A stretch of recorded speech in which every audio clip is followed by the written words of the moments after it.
Hey, it's Jason at Fraser Valley Rose Farm, and today I'm tackling the installation of possibly the easiest kind of screening or privacy fence that's 6 feet tall, 16 feet wide. That's this reed fence you see behind me here, and the installation couldn't be easier. I'm just using these thin orchard posts here. They're about $6 at the local hardware store. I'm pounding them in with a post pounder like this, and then just securing them to the fence with black cable ties. I'll get you a close-up of the installation, but there really isn't anything complicated to it. So I do want to talk a little bit more about why I chose this fence and what it's doing in the yard here. Here's my very uncomplicated measuring system as I pace out about 5 feet between posts. That means it's going to take about 3 of these sections or posts to accommodate the 16 feet of the reed fencing, and let me just pound this in with the post pounder. I'm trying to get it to approximately 6 feet, but I don't have to be perfect. When you look at the final product, the straightness and height of the fence will be determined by the reeds themselves. I do take a little bit of time though to make sure that it is level as I put it up, so it doesn't look too off kilter when I fasten it on.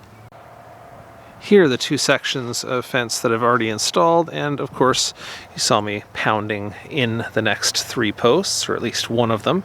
So I'm ready for one more section of fence. Just quickly I want to show you how they come to us in bundles like this, and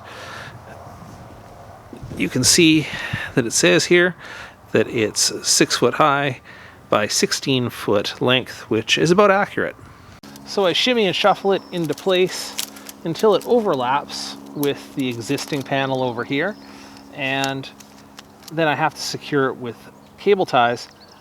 It's kind of handy to have a second person on the other side to grab the other side of the cable tie and push it through, but in this case I just put a little bend in it like this, and then I can hook it around and grab it. There we go. And because my cable ties were a little short, I'll be doubling this up.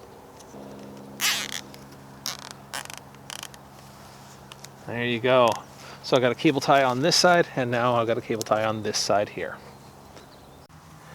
And I'll repeat the fastening on the middle and the bottom as well, just so the wind doesn't take it off the post.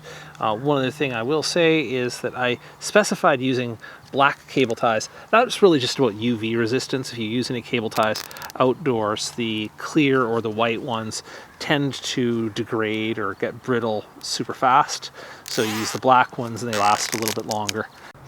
Well, if you visited our channel before, you'll know that one of our goals this year is to take our backyard nursery and sort of expand the scope of it so that customers can feel like they can travel through the gardens and find some plants that they would like.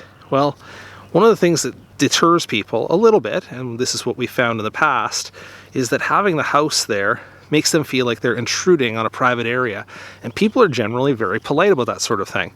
So in addition to adding paths and signs and garden beds, one of the things we've done, and you'll see on the left here, on the left of the sign, we created a couple of years ago a privacy screen, that's with those slats and boards, to block the private area of our back deck from view from the retail area.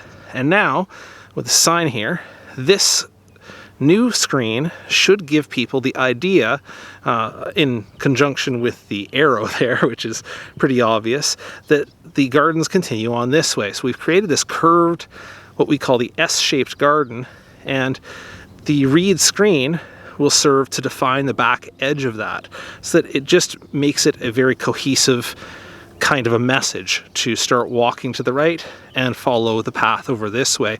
I'll show you when the entire screen is finished here, because I intend to go all the way around to the back end of the curve there. Couple of features about this and the reason why we chose it. Well, we consider it to be temporary. So this is only going to last here for a year or 2 while we figure out what we want to espalier, some shrubs on the back edge of this garden bed.